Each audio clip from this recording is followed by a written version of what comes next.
Y seguimos en Gente Brillante en tiempos de confinamiento, todos a través de sus casitas. Y desde aquí les mandamos un beso y un abrazo a mi querido director Enrique Jurado, que está, bueno, a tope de muchísimo trabajo y nos ha cedido a Marta y a mí esta responsabilidad de llevar el programa de radio adelante y que, bueno, que muy bien que lo hacemos la labor, ¿verdad, Marta? Estamos a tope nosotras, vamos, todos los días. Así es. Así que, bueno, cuéntanos quién es nuestro siguiente invitado.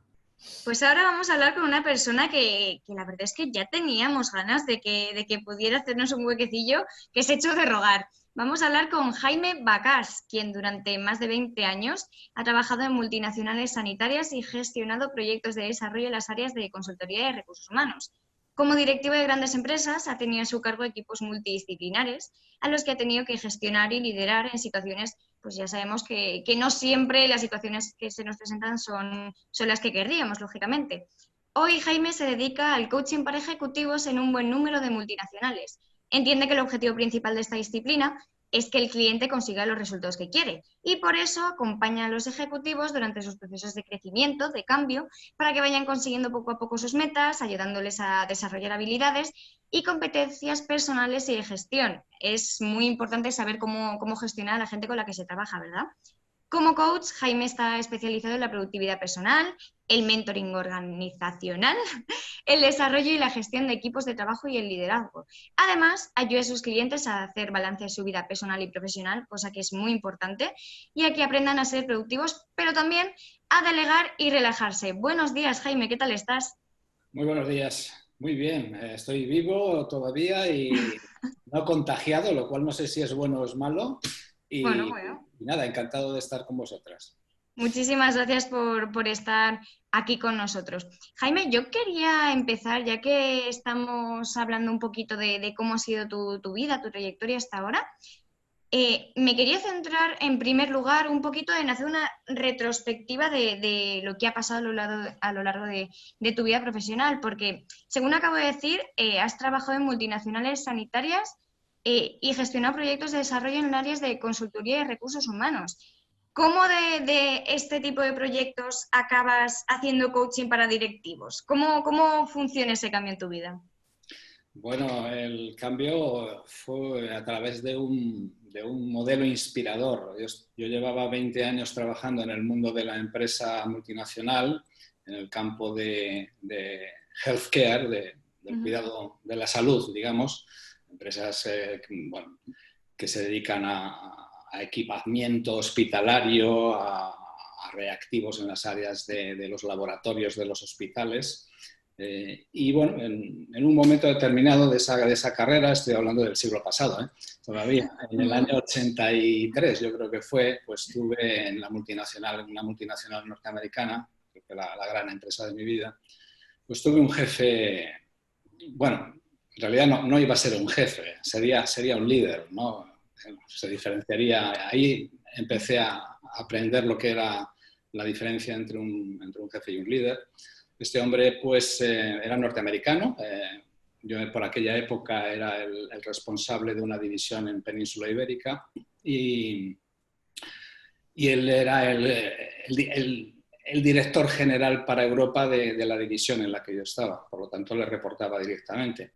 Este hombre en los 3 años que estuvo al frente, a cargo de su responsabilidad como presidente de Europa, pues no me dio ninguna orden, nunca me decía lo que tenía que hacer, solamente me hacía preguntas.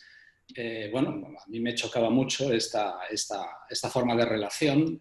Bueno, recuerdo además la primera vez, llevaré 1 mes y medio en la empresa y ya tocaba bueno, preparar los objetivos para el año que viene, el annual plan, y entonces me dijo que cuáles iban a ser mis objetivos para el año que viene. A lo cual pues le dije, no sé, perdona, no me los ibas a dar tú. Y no, si son tus objetivos me los tendrás que decir tú a mí. Y yo, pues no estaba preparado para esto, me das un tiempo. Y bueno, pues íbamos a tener una reunión en Europa, cuando digo en Europa me refiero en el headquarters, en 1 mes, y dijo, ¿te parece bien que dentro de 1 mes te los dé? ¿Te va bien? Y dice, sí, perfectamente. Así que bueno, hicimos un hueco en esa reunión, le dije cuáles eran mis objetivos y me dijo, al final, terminé, me hizo muchas preguntas de clarificación y al final me dice, ¿estás seguro que quieres esa cifra o quieres cambiarla? Y dije, no, está bien, está bien. Dice, ¿no quieres bajarla a un 10%? Y me dijo, ¿no quieres bajarla a un 10%? Lo que pasaba con este hombre no me pasó nunca ninguna vez, ni antes ni después. Y me le quedé pensando un ratito y bueno, dije, pues sí, la voy a bajar un 10%. Y bueno, el resultado final de ese año fue un 103%, quiere decir que me pasé solamente en un 3%, tanto en ventas como en margen. Y bueno, recordaré que cuento esta historia como una anécdota más en la forma de liderar de esta persona. Una persona que te hacía preguntas. Bueno, 17 años más tarde, en el año 2000, entendí que aquel hombre era un coach o un manager coach, como queramos llamarlo. Realmente era un líder, no era un jefe, porque no me decía lo que tenía que hacer, simplemente, bueno, yo no pisaba el suelo. Durante esos 3 años no pisé el suelo porque iba levitando, porque mi nivel de motivación era extraordinario. Incluso llegué a poder, copiar la forma de relación que él tenía conmigo, copiar y pegar con mi equipo, con lo cual me funcionó bastante bien, incluso sin conocer los fundamentos de por qué él hacía las cosas de esa manera, pero me funcionó muy bien. Y bueno, ahí aprendí en el año 2000, 17 años después, que aquello era el coaching. Y claro, eso tiene algo que ver con mi segunda etapa de mi vida. Claro, sí.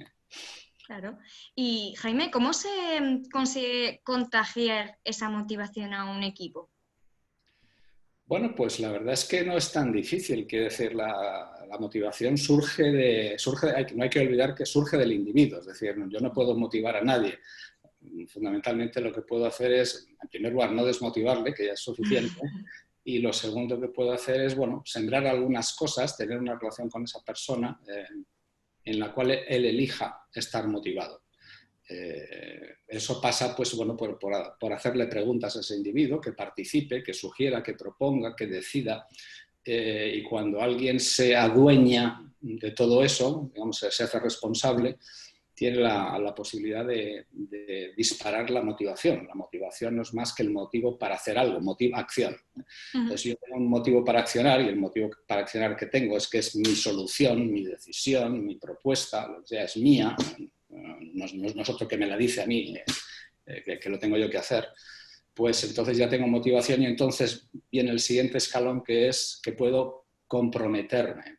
Compromiso viene del latín promettere, y prometer significa, que me prometo a mí mismo que lo voy a hacer y le prometo seguramente al otro, en este caso podría ser un jefe, que haré lo que he dicho que iba a hacer. Y cuando prometo algo, pues finalmente lo que soy es el dueño, el autor, en inglés el ownership, soy el dueño de mi vida, en este caso de mi vida laboral o de mis objetivos o de mis resultados o lo que sea. Básicamente es así. ¿Y cómo se puede gestionar una situación de crisis en un equipo profesional? Una situación de crisis, ¿de qué tipo? ¿Crisis económica, externa, interna? Un momento en el que llegue algún tipo de problema, cunde el pánico, ¿cómo hagas que tu equipo esté tranquilo, con calma y siga funcionando igual para que no se reduzca la productividad, por así decirlo? Bueno, es que realmente la solución pasa siempre por hablar. Por hablar, quiere decir, hablar, comunicarse, quiere decir, preguntar a las personas por qué están preocupadas y cuando te dicen por qué están preocupadas, en primer lugar, empatizar con ellos, cuáles son las dificultades que tienen, los miedos posiblemente, las inquietudes que tienen, y a partir de ahí, pues ver si tenemos soluciones, si las tengo yo, si las tienen ellos, si podemos hacerlas juntos. Las crisis, fundamentalmente, hay una crisis cuando hay una ruptura de confianza en algo, que será de esta empresa, que será del país, que será del sector, en fin. Y entonces, pues hace falta información. Básicamente hay que empezar a hablar, pero hablar con el otro, no hablar al otro. Hablar con el otro, hablar juntos, ¿vale? Sobre todo preguntar mucho, ser transparente. Si quieres ganar confianza tienes que ser transparente, claro, si te ocultas la información pues no hay confianza y cuando no hay suficiente confianza pues las cosas no funcionan ya. Simplemente ya todo lo demás ya está fastidiado. Jaime, hay una cosa que me parece muy interesante y es el hecho de que este programa lo ven personas bueno, que también se forman en este tipo de herramientas, tanto el coaching, la inteligencia emocional y la PNL, ya que, bueno, que es un programa que está auspiciado por una escuela de coaching y de estas disciplinas. Y dentro de nuestros alumnos siempre hay como un anhelo de ver a esa persona que ya lleva muchos años trabajando en ese sector que tanto les interesa, como es el trabajar con ejecutivos, el hacer el coaching de equipos, coaching grupal. Desde tu nivel de expertise y de estos años de experiencia, ¿qué le pudieras decir a todas esas personas que nos están viendo acerca de cómo empezar, cómo dar esos primeros pasos en el mundo del trabajo con un ejecutivo? Bueno, bueno, primero que hace falta, yo le preguntaría, antes de decirles nada, les preguntaría que cuál es el propósito por el que han elegido esta profesión. Si el propósito está alineado con, y creo que es así en la mayor parte de los casos que conozco, con ayudar a los demás, pues ya está, más de la mitad ya está conseguido, ¿vale? Porque ya, digamos que vamos con viento a favor, vamos con viento a favor. Y después, pues nada, el tema es prepararse bien, aprender continuamente, porque bueno, eso pasa en todas las profesiones, también en esta, hay que estar continuamente aprendiendo. Y tal vez les diría un consejo que, bueno, si están empezando tal vez piensen que es bastante obvio, pero a lo largo de los años, cuando van pasando los años y eres coach, se va olvidando. Lo que voy a decir es una cosa que, en mi opinión, se olvida un poco también entre los coaches, y es salir fuera de la zona de confort. Quiero decir que esto es una de las primeras cosas que se aprende, la zonita de confort. Sí, vamos a salir de la zona de confort. De hecho, nuestra profesión consiste en ayudar a otros a que salgan fuera de la zona de confort. Pero me parece que muchos coaches se han quedado dentro de su zona de confort. Siguen haciendo su trabajo con sus clientes y lo hacen muy bien, pero se quedan en su zona de confort, se acomodan, lo cual es algo muy natural, claro, es bastante natural que todos nos acomodemos, ¿no?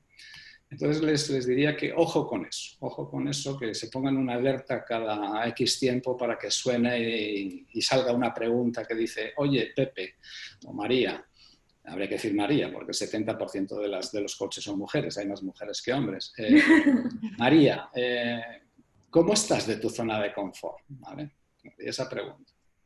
Jaime, hay una cosa que me surge curiosidad ahora que te escucho hablar y es uno de los temas que más nos comentan cuando damos la formación y es el hándicap o esa duda que se le genera a una persona cuando dice, mira, yo me quiero dedicar al coaching ejecutivo porque yo he trabajado en una empresa donde la carga laboral era impresionante, donde los trabajadores no eran escuchados, donde el ejecutivo iba muy a sus objetivos, donde no había una integración, no había una importancia en el equipo. Entonces van como desde allí, ¿no? Esa es su motivación.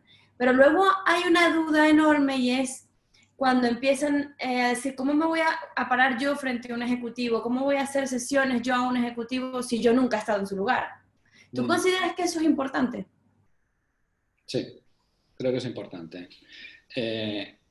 Vamos a ver, teóricamente no lo es. Teóricamente no lo es porque, bueno, porque yo voy a hacer preguntas nada más. Yo no soy un consultor. Si fuera un consultor tenía que ser un experto en lo que fuera y no lo es, no lo somos. Pero evidentemente entender o tener la experiencia de haber estado en esas posiciones y entender cómo es el mundo desde ahí. Y cuando digo el mundo, conforme vas más hacia arriba, bueno, a todos les pagan por la cuenta de explotación, ¿no? La cuenta de explotación es que vamos a vender, qué nos cuesta y qué beneficios hay, ¿no? Y también pues las tendencias, la cuota de mercado y todas esas historias que una empresa y el valor en bolsa, etcétera. Todo eso es importante. Pero bueno, básicamente en el corto plazo es la cuenta de explotación, ¿no? El año. El año. Ese es un tema que bueno, que cuando no has sido responsable directo de eso, hay muchas cosas, hay muchas preguntas que no puedes hacer porque no se te ocurren, porque no tienes la experiencia de esas preguntas que tú te hacías cuando estabas en esa posición, ¿no? Entonces hay una dificultad, yo pienso que hay una dificultad grande para trabajar en coaching ejecutivo en esos niveles, porque para empezar hay un lenguaje, como en todas las profesiones, hay un argot, que si no te sabes el argot de esas palabras y el significado que tiene, es difícil construir preguntas que sean poderosas. O sea que diría que sí, pero bueno, no es una barrera infranqueable, se puede con mucho tiempo y metiéndose y aprendiéndolo de alguna manera por fuera de lo que es la sesión de coaching, pues bueno, se puede equilibrar.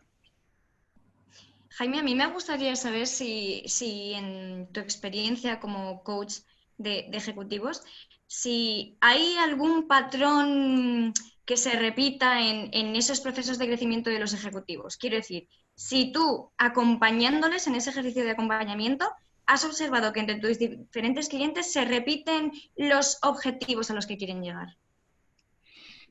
Bueno, hay que recordar que el coaching funciona fundamentalmente en soft skills, es decir, en habilidades blandas, a lo que llamamos habilidades relacionales, cómo me relaciono con los demás, pero también, muy importante, incluso antes de relacionarme con los demás, cómo me relaciono conmigo mismo, ¿vale? ¿Qué tal me llevo conmigo?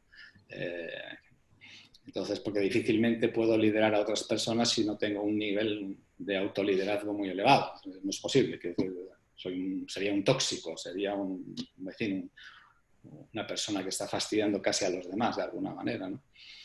Entonces, yo diría que lo que buscan estos directivos, de alguna manera, tú piensas que un directivo lo es porque seguramente ha tenido una carrera exitosa en ventas, en marketing, en finanzas, en lo que sea. Técnicamente es muy bueno, conoce muy bien su negocio, su industria, su mercado. Pero bueno, necesariamente no dispone de unas habilidades relacionales muy desarrolladas, porque en los cursos que estudiamos en la universidad, en el colegio, etcétera, pues no hemos recibido, incluso en los másteres, pues no se suele recibir una buena educación en este área.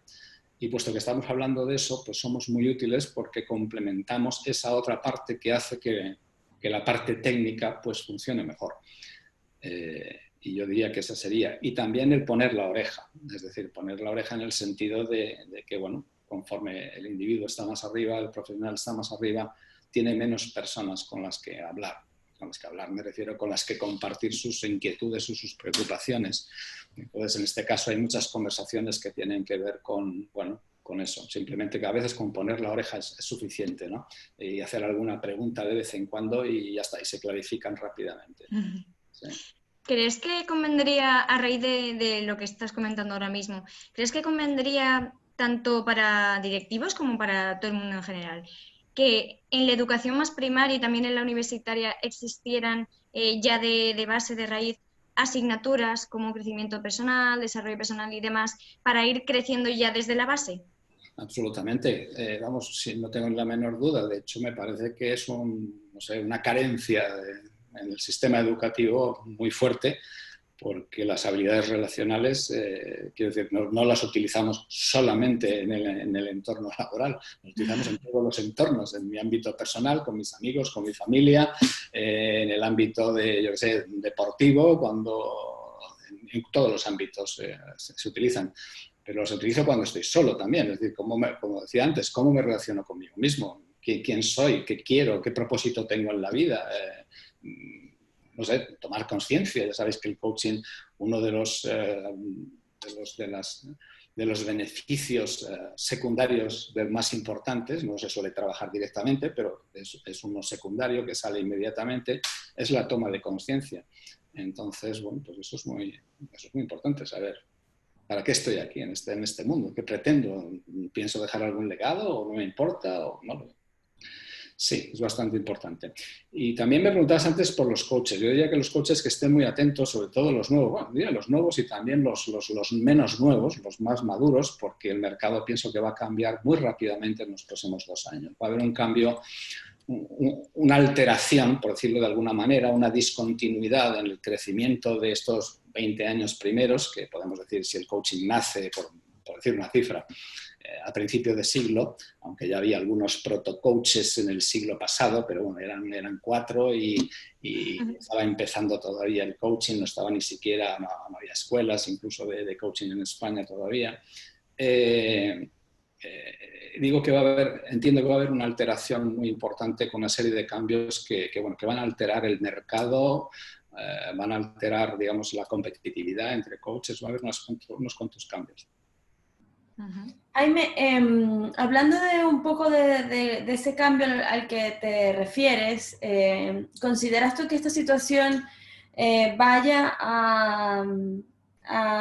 no sé, a desarrollar de una manera distinta la forma en cómo se hace una buena práctica siendo un ejecutivo? O sea, cómo llevar a la empresa. ¿Consideras que esta situación del coronavirus y del confinamiento haya permitido que un ejecutivo haya hecho algún cambio significativo que se vaya a ver reflejado en la empresa, en los resultados de la empresa?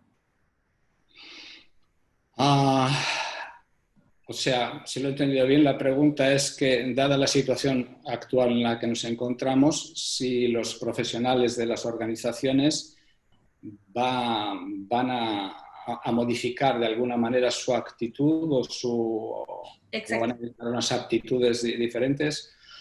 Bueno, parece ser que todas las tendencias apuntan a que lo que estamos haciendo ahora mismo nosotros, es decir, tener una reunión no en los estudios de vuestra emisora, pero sino por videoconferencia, pues también va a haber una alteración importante o una aceleración, si podemos llamarlo aceleración, en el teletrabajo, ¿no? Entonces, teletrabajo que ya en algunas empresas ya en algún porcentaje se está haciendo, pero todavía estamos en una fase muy embrionaria.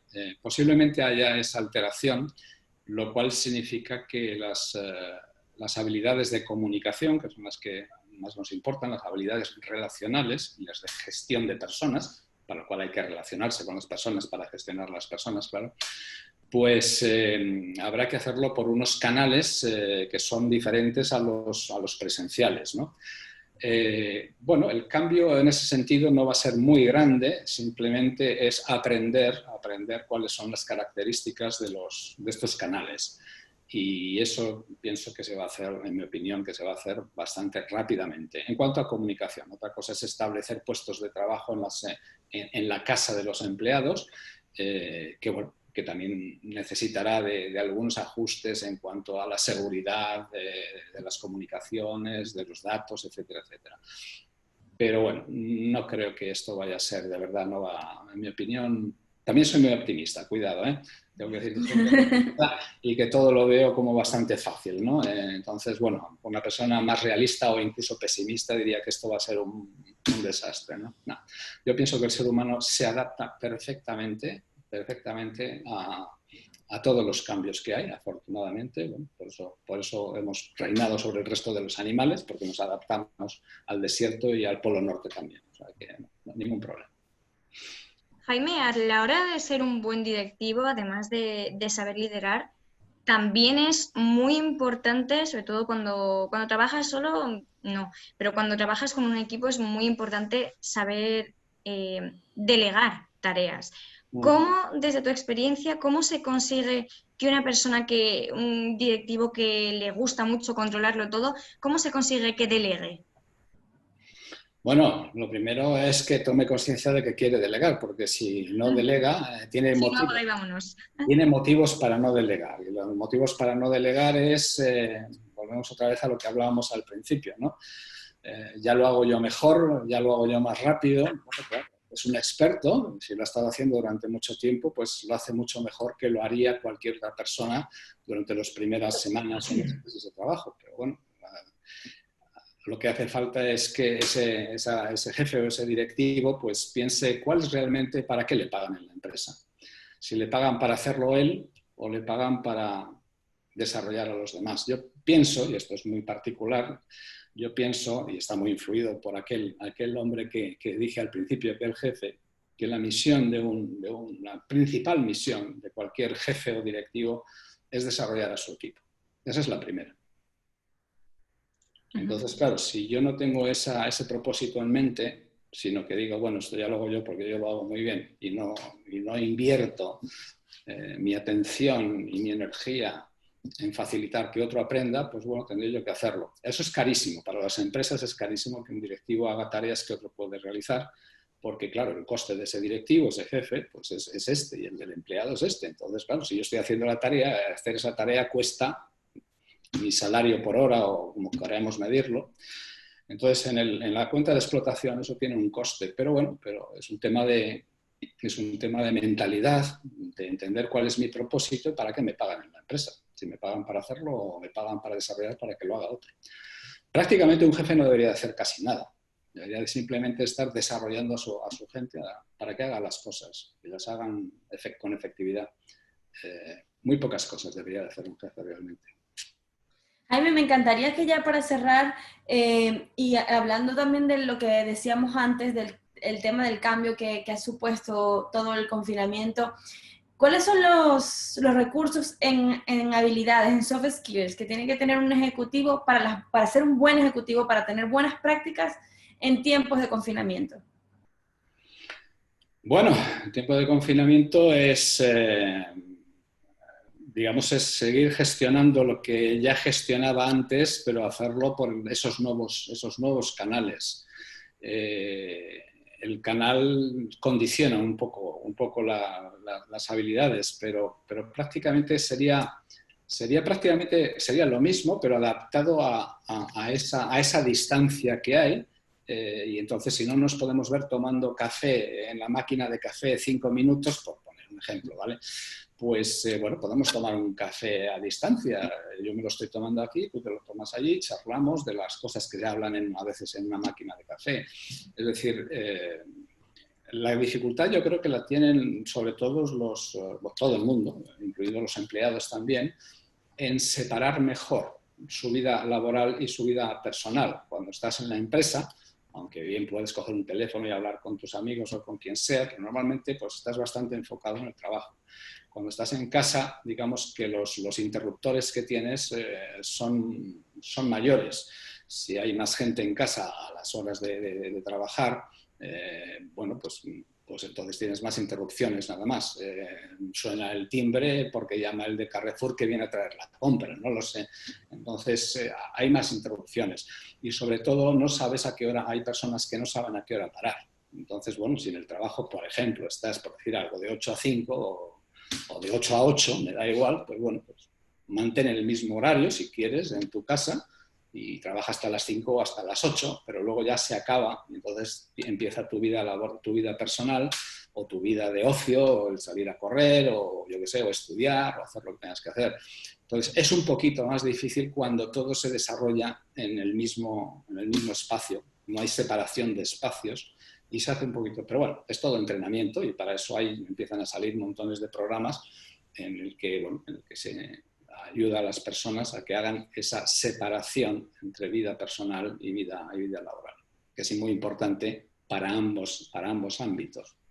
Muchísimas gracias, Jaime Bacás, por habernos dedicado esta media hora del programa. Ha sido un inmenso placer tenerte y bueno, te auguramos que todo vaya muy bien y que bueno, que este tiempo de confinamiento también te haya permitido eso, lo que hayas necesitado para ti y para tu trabajo. Así que muchísimas gracias.